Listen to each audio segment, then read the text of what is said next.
the reason we would even consider aliens is because telepathy is common in aliens. Absolutely.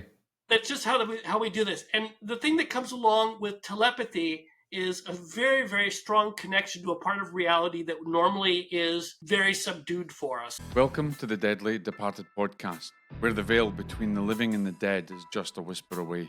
I'm Jock, and along with my colleagues in Paranormal Daily News, we will be your guides through the shadowy realms of the paranormal and the unexplained.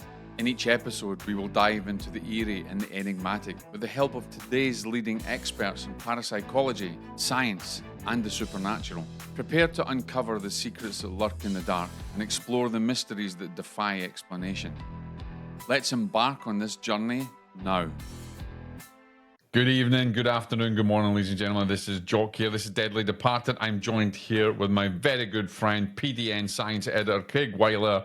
And we have got just an interesting... We're not here to talk today about to teach you anything or to share any research or anything. We've got loads of that coming up. We've got a big series coming up in the Telepathy Tapes. We've got lots and lots of stuff coming up. We've got experts coming up. We've got Dr. Margie Woolacott coming on. We've got other experts coming on. So we're just going to have a little part two conversation. So you're getting a bit of insight into our discussions, essentially. So you're just going to listen. You're going to nose in. It's be a fly on the wall about something that we're not really have much expertise in, but find it interesting. And this kind of be the part two of Hauntings, right? And we're bringing in this whole UFO, UAP phenomena. Now, as I say, myself, I'm not a massive expert in that field. I know a little bit of it. I've been interviewed about it in the past in terms of spiritualism and UFO and all that kind of stuff. But I have a theory. And I have a theory I was many years ago, I was at a conference where this was part of the discussion. Part of my theory was that some of the anomalous phenomena that we put down at hauntings, or even possessions for that matter, could essentially be alien phenomena, right? Or UFO phenomena. So that's what we're going to jump into, ladies and gentlemen. Craig, what do you think? It's really hard to tell. Of course, a lot of this stuff is what I call black box. Yeah. Which is you have this phenomena, but the cause of it isn't physical. So there's no real easy way to go, that caused this. You can't see that really clearly with it. And so this is all in the mind, which is a really difficult place to sort that sort of cause and effect stuff out. So we're in the same position as the rest of the world. We are speculating, and it is as good as it's going to get. Now, I find it interesting because if you watch something like Skinwalker Ranch or some of the, Ancient Aliens and all these other pros, even, the treasure hunting shows, there always seems to be an element of anomalous phenomena. Something happens. And immediately people think, in these shows, they can put it down because they talk, well, maybe it's aliens or it's UFOs or UAPs, whatever else. But there's often people that have experiences. If anybody's read Chris Bledsoe's book, what was it? Alien of the Gods. I can't remember, actually. Alien of the Gods. It's a brilliant book. It's a phenomenal book. Chariot of the Gods? I don't know. I can't remember, actually. I've got it, and I've listened to it. It's brilliant.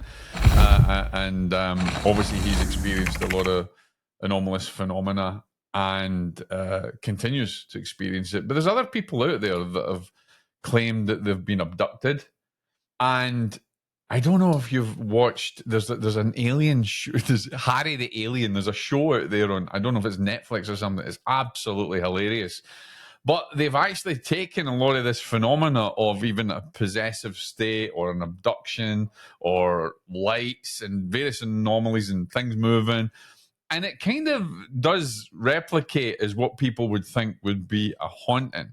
So you have to ask yourself, are potentially hauntings not, or the anomalous phenomena, could it be coming from UAPs, UFOs, or this alien agenda?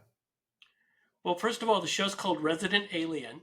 That's it. See, I got terrible mind. So this, I'm just a fly in the wall, guys. Like you're getting an insight, like where we just talk and can't remember anything.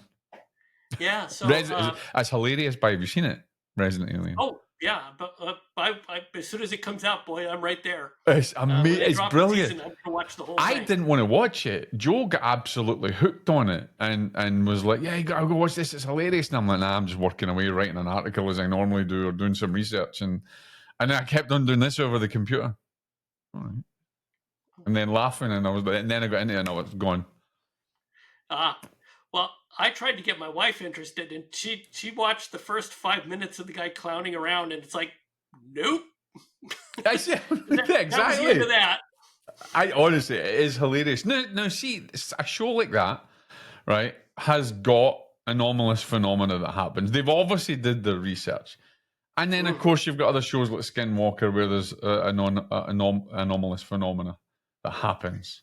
Yeah. So the thing about the reason we would even consider aliens is because, I mean, if you look in popular culture, telepathy is common in aliens. Absolutely. That's just how we do this. And the thing that comes along with telepathy is a very, very strong connection to a part of reality that normally is very subdued for us. In other words, we have a lot of trouble piercing the veil, so to speak. Yeah. And we may be in contact with alien civilizations that don't have that problem. They easily contact that beyond the veil, as we'll call it. And so what looks to them to be normal is for us either a spiritual or a very anomalous experience. But for them, it's just that's how reality works. So we can end up with this situation where we attribute supernatural things to what's actually an alien presence and them just doing their thing. And this is where it would even, where sometimes in hauntings you would ask, psychological profiling of the individual, and they having any dreams, or they having any particular feelings and things. And you see in some of these cases, in a lot of these abduction cases, there's an element of vivid dreaming. There's an element of even a precognitive dream. And again, that comes from what is claimed to be a telepathic connection from these beings. And if you look at something like Resident Alien, you see, the woman there, she's go to sleep, and then all of a sudden she's dreaming, and she's kind of then evicted out of her body. You've got this whole OBE experience, and all of this phenomena that we normally attribute to spiritual hauntings could actually just be this alien agenda. Well, that's interesting. As you're talking, I'm remembering from the New Age movement a long time ago.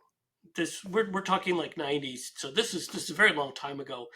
But I remember having this discussion with some people that I thought was really interesting, which is that when you're in the presence of somebody who really is strongly telepathic, spiritual, what have you, you're going to pick up on it. There's going to be some bleed through, so that unless you're completely shut off to this sort of thing, their presence will help you experience it just for them being there. In other words, we're talking about a field effect. So just being within that field effect of having a connection with people who are super spiritual, suddenly that spiritual world is more clear to you. Now, this is something that people experienced during the New Age movement. Was they'd have somebody come in that was very spiritual, and everybody suddenly became a bit more clear because they had a connection to that person. Now, imagine if that spirituality was dialed up to 11. And now you're in contact with somebody that's just way beyond what you normally encounter. Yeah, there's going to be some supernatural stuff going on, and you don't even have to see them. There just has to be a connection.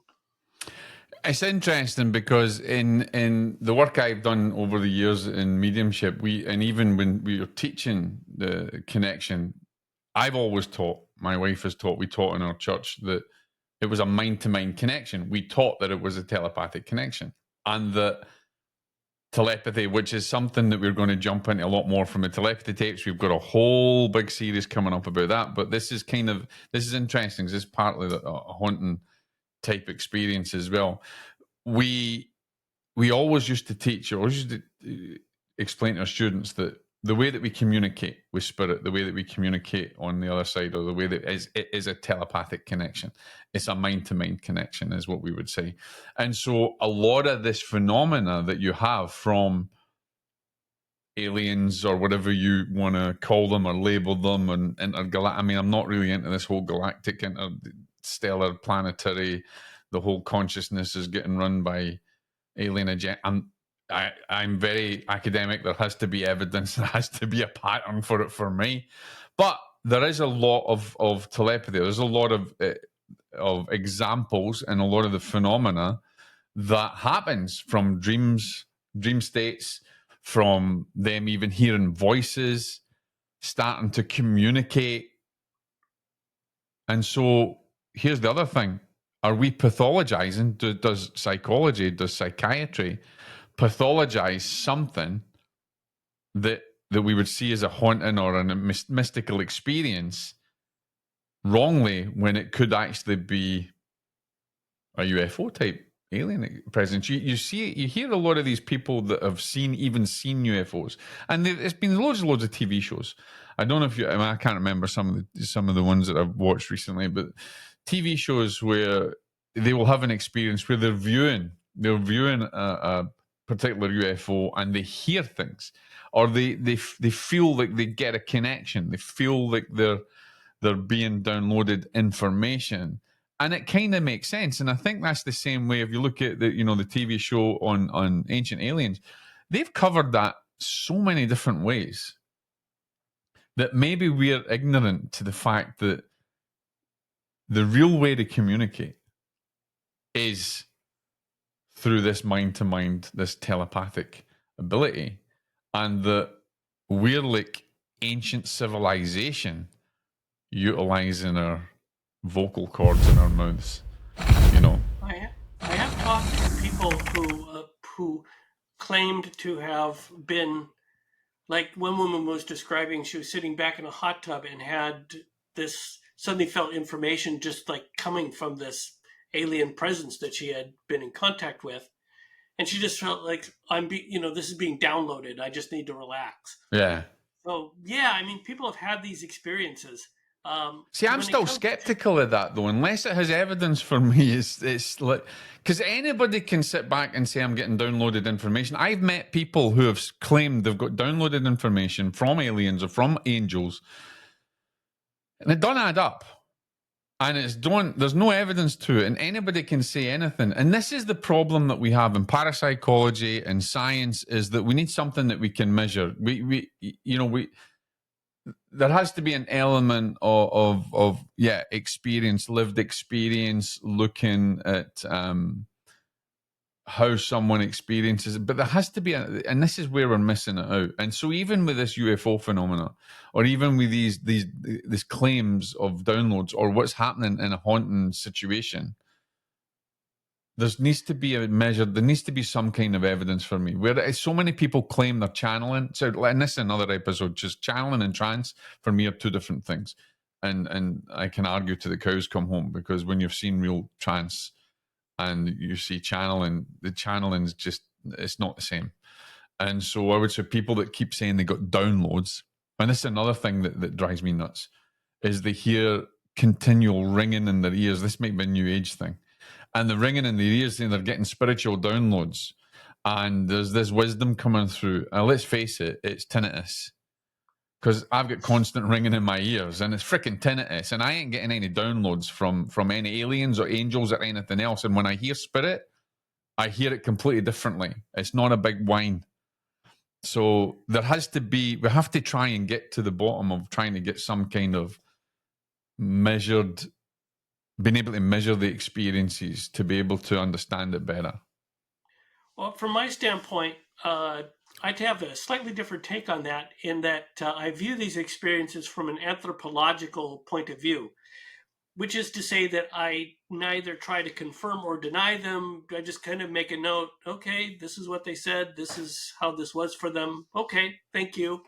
And I don't pass any judgment on it. That's just it's Oh, an I'm terrible. experience. You're not going to be able to verify No. oftentimes. I mean, I So accept it. I don't turn around and say to them like, that's crap. Or, I don't believe that. But in my mind, it drives me nuts. that's completely understandable. I just for my part, I just it's the area where I just kind of blank out and go, okay, they say they had that experience. Okay, that's fine. And then that's as far as it goes.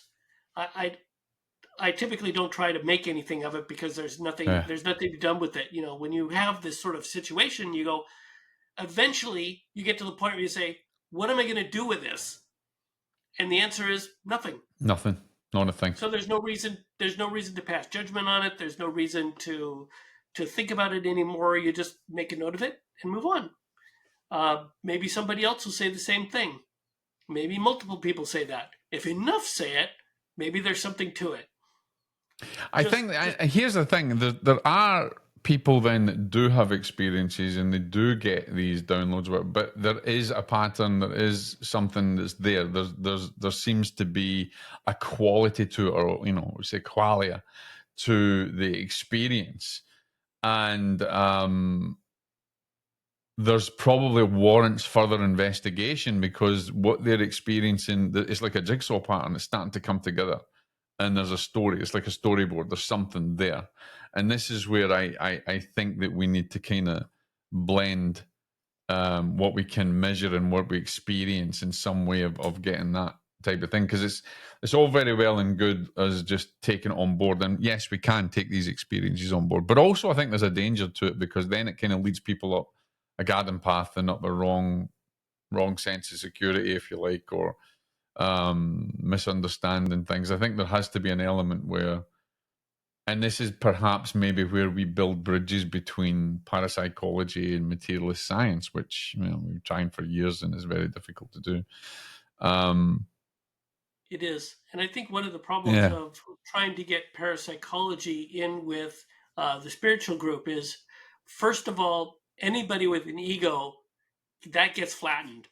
Parapsychology Yeah, flattens everybody's egos. absolutely. Uh, yeah, because parapsychology is where you actually have to have measurable results, and talk just won't do it. And in any sort of spiritual environment, there's a certain percentage of people who are ego driven. Oh, And massive. Yeah, absolutely. yeah, sometimes it's a lot of them, sometimes it's a few, depending on the group. But there are people who have massive egos, and they, once you start measuring things, they shut up. It's interesting because I think as well is that we don't really, in parapsychology, we don't really look so much into UFO phenomena. There's not a great deal about it. We don't, obviously we're measured, there's the psi experiences, mystical experience that we take on board. But should there be an element of parapsychology that is focused primarily on anomalous phenomena from what is claimed a UFO experience? Because even a near-death experience, one could argue that that's even potentially controlled by some kind of UFO or UAP or whatever you have from it. So we don't really have a lot of that in parapsychology. There's not a great deal of it. And I think, do you think it's something that should be seriously taken on board? Well, I mean, there's a bit of UAP work within parapsychology. It kind Yeah, of it's not a comes and lot though. goes. Very little. Yeah, there was a parapsychology meeting that I attended where that was the focus of it. They brought in somebody who talked about their area with the UAPs. But of course, with UAPs, you always run down to we have this picture of this, we've got some video of that, but there's never the 100% everybody's absolutely sure of it smoking gun. No, That's part of exactly. the UAP process. And I think part of this is that if you're using telepathy, they're relatively easy to contact. I don't think anybody's ever had much trouble contacting an alien presence with telepathy. Uh, and, I know people make a big deal about, oh, they're contacting me, but my opinion is that doesn't seem to be very unusual or difficult. That they probably always got somebody on the switchboard just waiting for somebody to contact them, and they say, hey, we're here. Anytime I have in my mind's eye now, like I'm seeing these two aliens in a spaceship, talking in this alien language, going, yeah, there's one of them down there. They're trying to put a thought out. Let's tune in. Let's see what they Yeah, want. yeah. I actually think that there's some of that going on. I do as well. You put Um, a signal out there. yeah, I mean, Have you of ever course, have you ever seen a UAP or a UFO? I have not. But if I reach out telepathically, they're there. They're just like waiting. It's like, hey, hello. I that's and I've come to the conclusion that they're there. How do I know it's an alien presence? It's really interesting because with telepathy, one of the things about it is when you connect with another person, you get all of them. You get the whole person when you connect with somebody. You don't just get like a thought, like here I am, let's talk about physics or something. You get all of their personality there, including all their fears and everything else. And so so within our area, within humans, we all have a certain type of makeup that always has a certain amount of fear running in the background. Everybody, we've all got fears going back and forth. You connect with one of them, and that's gone. You get this presence that just feels to us like they're clear as a bell. There's none of the drama going on in the background, and that is a difference that's really visible when you connect that way. So this is something for me internally that I pick up.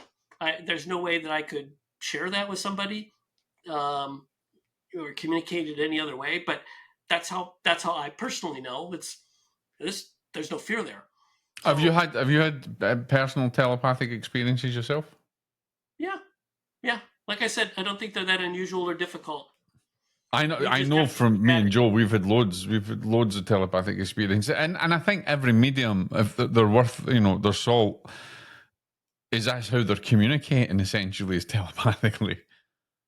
Yeah, it's nothing special. No, We've got these kids from the telepathy project that are telepathy tapes that are just off the charts, but the actual telepathy itself, that's not that unusual. Their ability to manage it clearly is unusual, but the fact that it exists, it's out there all the time.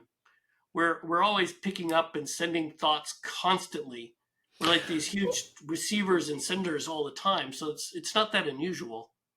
that's and that's the thing where, in terms of any particular hauntings or any of these anomalous experiences, perhaps there is an answer to be found in telepathy to the anomalous experiences that happens, because there seems to be a great deal of that, and it goes way beyond the Zener cards and goes way beyond kind of your telepathic games and things like that. I think it's there's a lot more to it, and it's interesting um, with Rupert Sheldrake's experiences with his research into. I mean, we're kind of jumping off of what we were, obviously the haunting side of things, but it is so interesting that what we think is unusual is fairly normal, and a lot of hauntings or a lot of anomalous phenomena could be put down to alien agenda, alien communication. And also, it makes you think that even in our communications in our dream states could be telepathically linked. Some of these, and we're going to do a big series on the telepathy tapes. We've got lots of different discussions that we're going to have on there, but I don't think we're too far away from. I think there's an important scientific. Actually, thinking about it, there's actually a big scientific blunder, really, when it comes to it, because We've argued for years and years about telepathy and different anomalous experiences, yet it's really our natural. It's really our natural form. It's our natural way of being. Yeah, it is. And when we do testing on that, of course, what this comes out as is that the psychics and the skeptics. I'm sorry, the believers and the skeptics are all psychic. They just manifest it in different ways. That you've got the people who are psychic hitting their targets, and you've got the skeptics missing them. And you can plot this on a graph, which looks nothing like random noise, because you've got one group. Well, skeptics are a lot of random noise. Well, the skeptics are a lot of random noise. Yeah, I can't argue with that.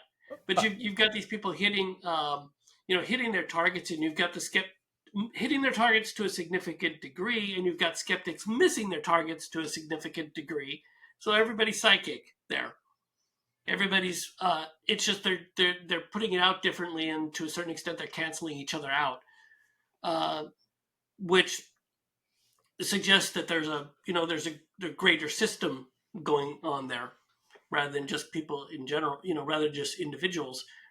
We're actually forming larger groups. And when it comes to stuff like hauntings and whatnot, the larger group can actually be have certain members of it who are better at connecting to hauntings, which may be a survival thing. Who knows? In what way? What do you mean? Explain that in terms of the haunting. So if you have people that form groups, let's say a tribe, that tribe will generally have a whole bunch of different personalities within the tribe. Mm-hmm. And if you go to another tribe, they'll also have a whole bunch of different personalities, and they'll all kind of come out to the same types of groupings, where you've got people. You don't end up with a tribe where everybody's good at one thing. You end up with a tribe where people kind of spread out and have different personalities and different skills and different ways of thinking, and the combination of those makes a good tribe. One that's more likely to be successful.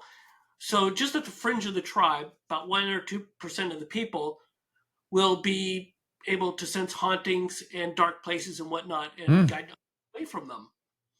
Oh yeah, I think everybody. Well, I've always said everybody has a sensitivity. Yeah, but and some people have it more. It's like some people can play chopsticks on the piano, but another person can play Bach's symphony. Yeah, what I'm asking here is to look at this as a tribe.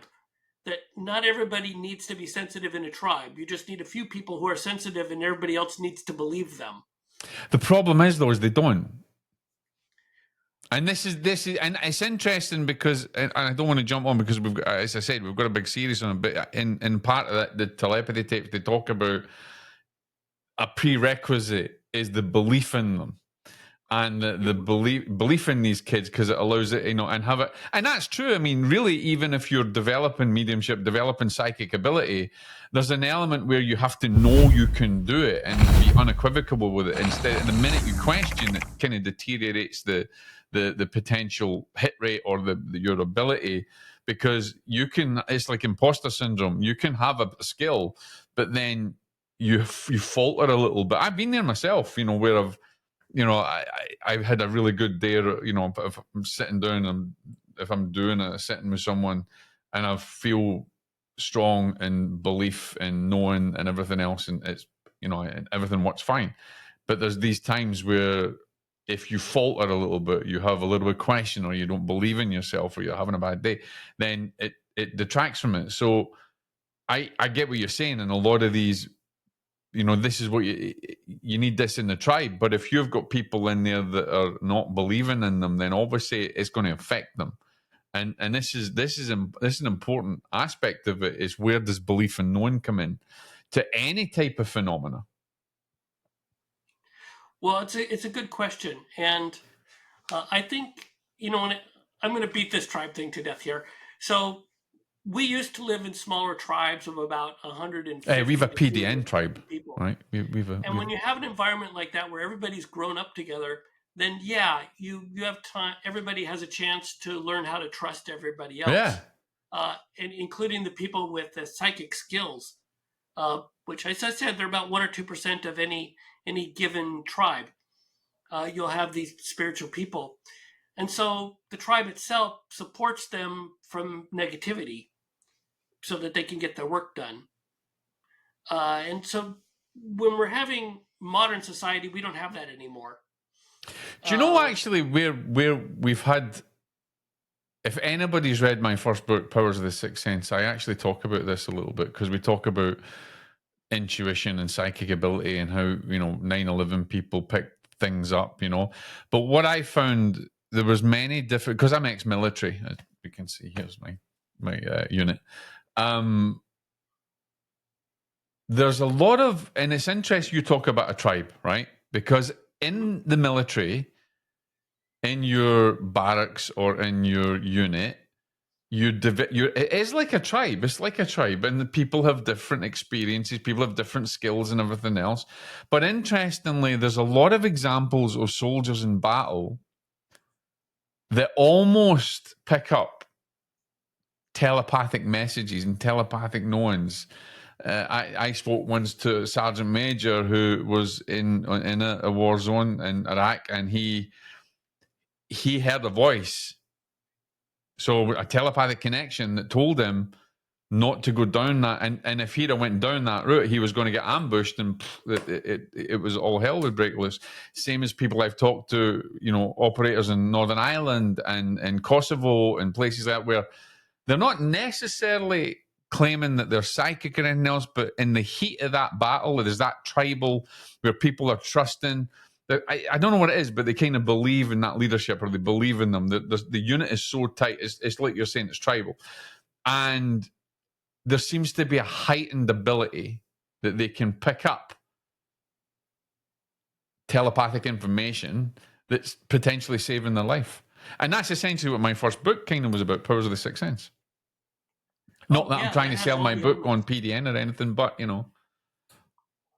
Yeah, and I that have has all both the written elements. books. We keep talking over each other. Um, that has all the elements of Yeah, what you need for a psychic experience, which is heightened emotion and absolutely. a great need. Need is important for psychic ability to pop through. Particularly, we have all our filters in place normally where we're suppressing it so that we can get along with our lives. But when it needs to come through, need is an important aspect of it. When you need it, not just when you want it, but when you need it badly, it tends to be there for you. But then there's people that don't need it but can switch it on. Yeah. But for most people, most of the time, Yeah. that's how you get the volume. That's how you get the gain on psychic ability and get it past the filters is need.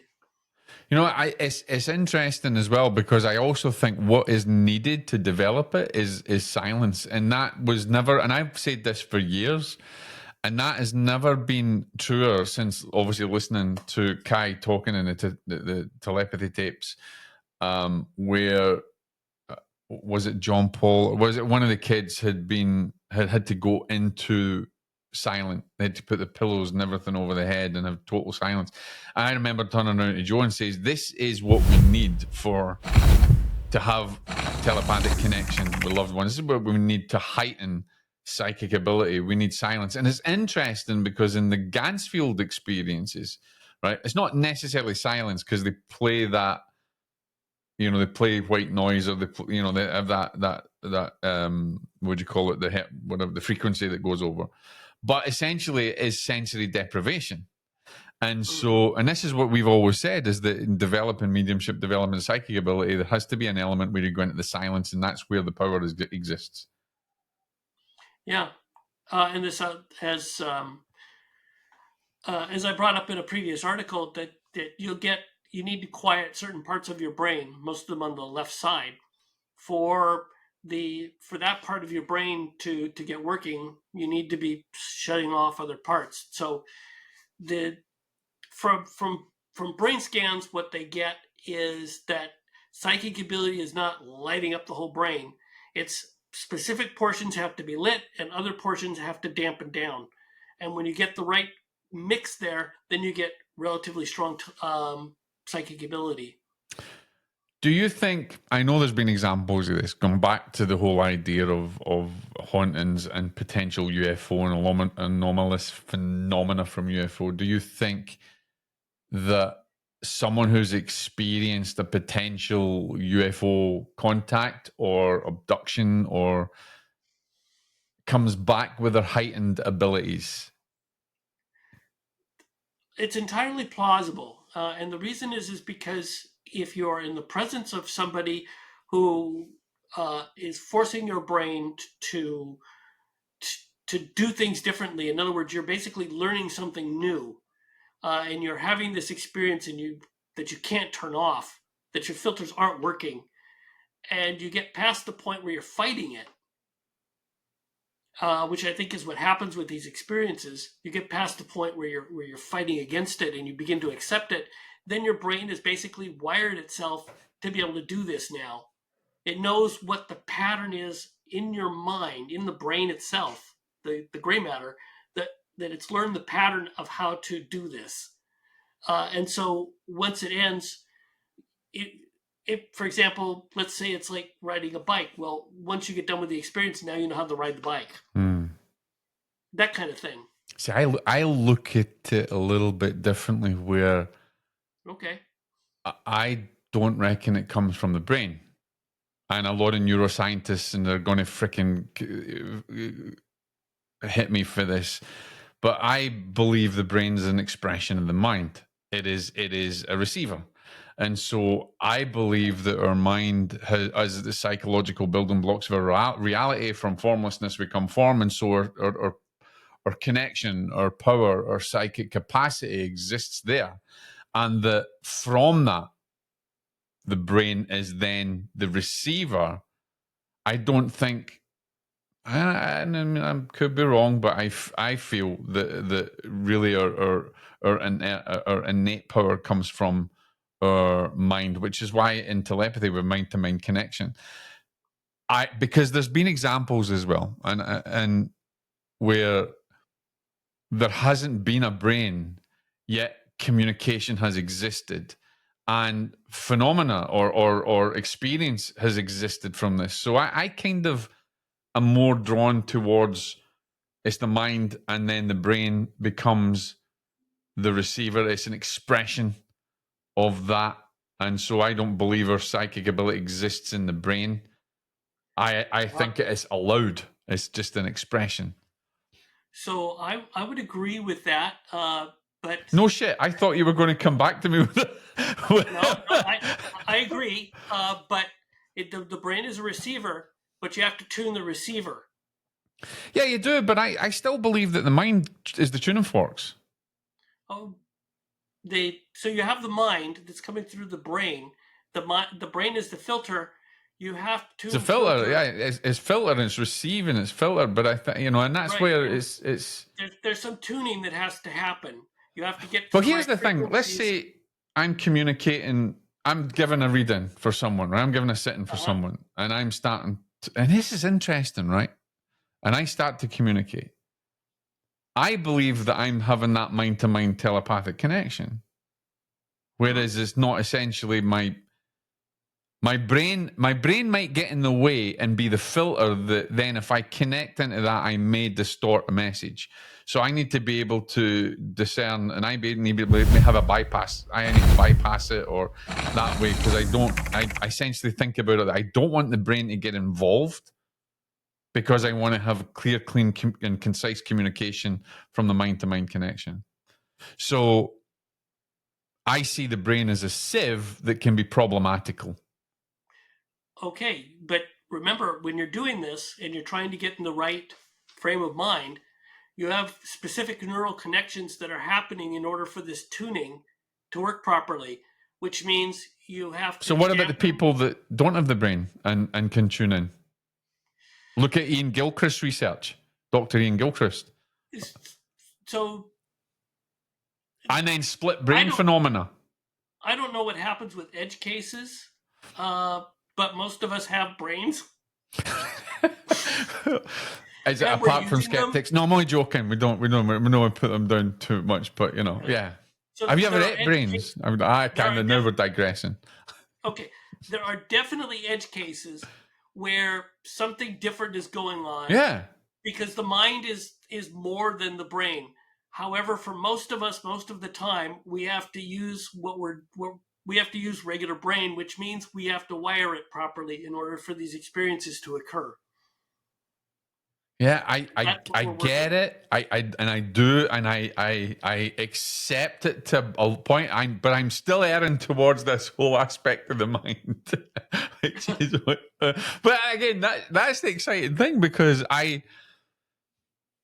for me as well, it's that big question. From formlessness, we became form, Mm-hmm. and so from nothing, we became something.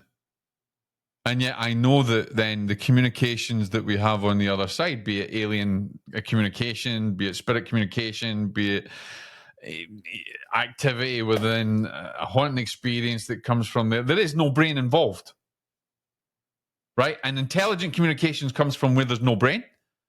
And yes, I can see that we have a brain and we filter it. This is going. We could be on here for hours. Craig, Yeah, we going could. down this. This is what happens, ladies and gentlemen. Craig and I get into it. We have an idea, and then we're on to all Off we different go. things in subject matter. So God knows what we're going to title this episode. Rabbit hole. This is the PDN rabbit hole, is what I'm thinking. Yeah, that's about right. It is. It's phenomenal. But it is. I find it fascinating, and I still have that. I remember, when I was doing my, I'm in final dissertation year in my masters, but when we get to the cognitive neuroscience and all that kind of stuff, I fought against this whole idea of everything coming from the brain. It was so hard for me from these experiences because people that have near death experiences that have died and necessarily the brain is not activating, yet there's evidence, there's a trail, there's phenomena, there's experience. Yeah. So this is where I think we need phenomenological and epistemological. We need to blend everything in parapsychology and bring an element of transpersonal parapsychology together because there's so much we don't understand about the brain and the mind. I still obviously believe the mind is an expression. The brain is an expression of the mind, sorry. Well, I mean, I would certainly agree with that. The all the evidence points to Yeah. consciousness being the fundamental thing that drives Yep. the universe, not the material world. In other No. words, the universe is more like a giant thought, less like a giant machine. So, if you're using that model, then the brain is a filter, Yeah. and so but it is not the creator of consciousness. So No. a TV, for example, is not the creator of the picture on the screen. All it's doing is it's filtering signals and Filtering a providing signal. something that we can Same work with. within the military with the radio waves and things like that. We're filtering a signal. Yeah. So you have to tune the TV. The TV has to function properly for you to be able to interpret the signal, but it's not the creator of the signal. And, as soon as we leave the bodies with, near death experiences and whatnot, we experience reality completely differently. Yeah, I had a near death experience. The reality was completely, it's very strange. Yeah. And that's another conversation. Well, listen, guys, we've come up. We're 45 minutes up to nearly an hour. So we started off on Hauntings Part 2. God knows what we're going to talk about this, but we've got so much joy. Craig and I enjoy having these conversations. So you're having a fly in the wall look at how sometimes we go from one end of the road to the other, which can be very entertaining. But I'm going to finish off with this because I think maybe we can share a little story. Have you ever seen objectively a ghost? Have I? Yeah. No, I have not. Something about me just it's not. I'm not one of the haunted people as referred to in the book Ghosted. That's not me. I'm on Planet Practical. The world doesn't seem to be all that strange for me. I have, and so did my wife. And I'll tell you a little story. It was really weird.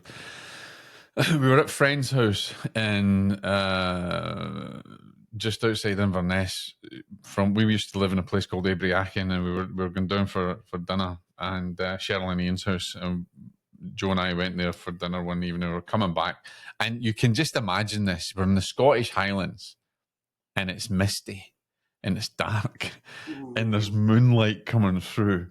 And Joe and I were driving down the road. I was driving the car at the time, and all of a sudden, I see this figure, and Joe sees it at the same time, steps out. I hit the brakes, and it's gone. Totally. The interesting thing was that there had been a car accident. We found this later on when we investigated. There'd actually been there'd been a death on that road. And so what we explained as a ghost or we saw it objectively, both of us at the exact same time. She saw it, I saw it, slammed on the brakes. There was nothing there. Wow. Yes. We shall leave you with that story, ladies and gentlemen. And if you've got any stories that you want to share with us on Deadly Departed, maybe Craig and I will get you on for a discussion, because we're easy. If you've had a ghost story and you want to tell us, we're not going to get you on and go run the whole parapsychology. We're just going to listen to your story. That would be interesting. But of course, if you've got any questions for us on telepathy, anything else, as I say, Craig and I we've got loads of stuff coming up from the telepathy tapes. We're going to do a whole series on the telepathy tapes, which we're really excited about, and then we'll have some people that have been involved in it on our show as well. We'll be chatting to them. Craig's working on some articles and things at the moment. I'm also going to be working on a few things, but also we're not experts in UFO stuff, right? Craig and I are the first people to hold our hands up. We don't, So if any of you out there are experts, and you've written books, or you would maybe like to join us in PDN and become our UFO UAP expert, then we would love to talk to you and have you on board with us, because we can only talk about it from our experiences, from what we know, which is very little, and we would certainly love to have you guys on board. And just remember as well, guys, you can come and join us in our very private community. Some great, very highly respected parapsychologists and experts on there for conversations. We've got some masterclasses that are coming up very soon as well. Lots of things happening as PDN develops, as our journal develops, as PDN books comes out. We'd love to get you all involved. So, Craig, this was somewhat interesting. We went from one experience to another. Started off in UFOs, went through telepathy, and ended up on a ghost story. That works for me. So, guys, join us again. Craig and I, we've got some other, if you've listened to this and you haven't listened to Craig and I on other episodes, then please go and do that. Also, catch up on the episode that I just did with Matt Colburn. Great. We did it. There's a 3-parter about the work and stuff. Matt Colburn, someone that I studied with as well at university. Phenomenal book, great book. And we've got lots of people coming up. Also, we have one announcement, and this is something Craig and I have been worked on for quite a while. Dr. Barry Taff, who is a world-renowned was a leading parapsychologist, was well known back in the day. We have finally, Craig and I have signed, as well as Lloyd Auerbach, we have got an agreement with Dr. Barry Taff. We will be keeping, in Paranormal Daily News, we will be keeping his legacy running. We will be publishing all of his stuff from the past in Paranormal Daily News. So there is lots and lots and lots of research. There's lots of stories. He was involved in the entity case. There's so much involved that we will be keeping that legacy alive, and also republishing his books within PDN. Yeah, should be exciting. Well, that's been something we have been working on for a while, actually, and we're glad to have Barry involved with us in PDN as well. So, anything else you want to add, Craig, to we're finishing off? It's interesting. Barry apparently kept really good notes during his time. So what he was basically a poltergeist investigator in the greater Los Angeles area for decades, uh, and so he ended up finding some of them and kept very good notes on them, and has many stories from that. So that'll be very interesting to go through his notes. They at one point looked like they were completely lost, uh, and I'm happy to hear that he's in possession of them. Yeah, and we shall be getting these published and indexed and out there, and for everybody to enjoy. So thank you guys once again. Join us, paranormaldailynews.com. Also the website for Deadly Departed is deadlydeparted.co. And you can join us on in our community. Craig and I are there as much as we possibly can. And paranews.network, you can get us on there. So guys, stay safe. If you've got any questions, if there's anything you want us to talk about, if you've got any queries, or you think we should hear out what you have to say, then let us know. God bless. All right. Bye-bye.